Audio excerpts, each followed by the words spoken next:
আমরা অনেক সময় প্রেগন্যান্সি বা গর্ভবতী পরীক্ষা করতে ব্যর্থ হই। গর্ভবতী মায়ের সচেতনতা বৃদ্ধির জন্য সঠিক সময়ে গর্ভবতী পরীক্ষা বা নিশ্চিত করা আমাদের জরুরি।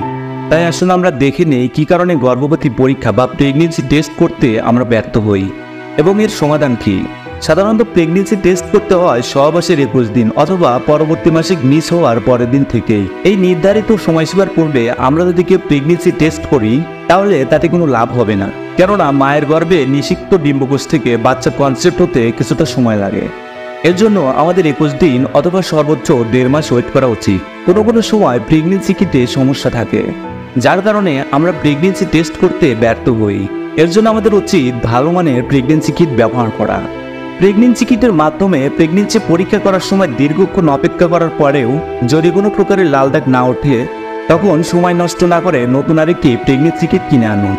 ডেট ফেল অথবা অন্য কোনো ত্রুটির কারণে এরকম হয়। গর্ভবতী মায়ের প্রসাবে এক ধরনের HCG হরমোনের উপস্থিতি দেখা যায়। কোনো মহিলা যখন গর্ভবতী হন তখন তার প্রসাবে HCG হরমোনের উপস্থিতি দেখেই বোঝা যায় সেই মহিলা গর্ভবতী হয়েছে কিনা।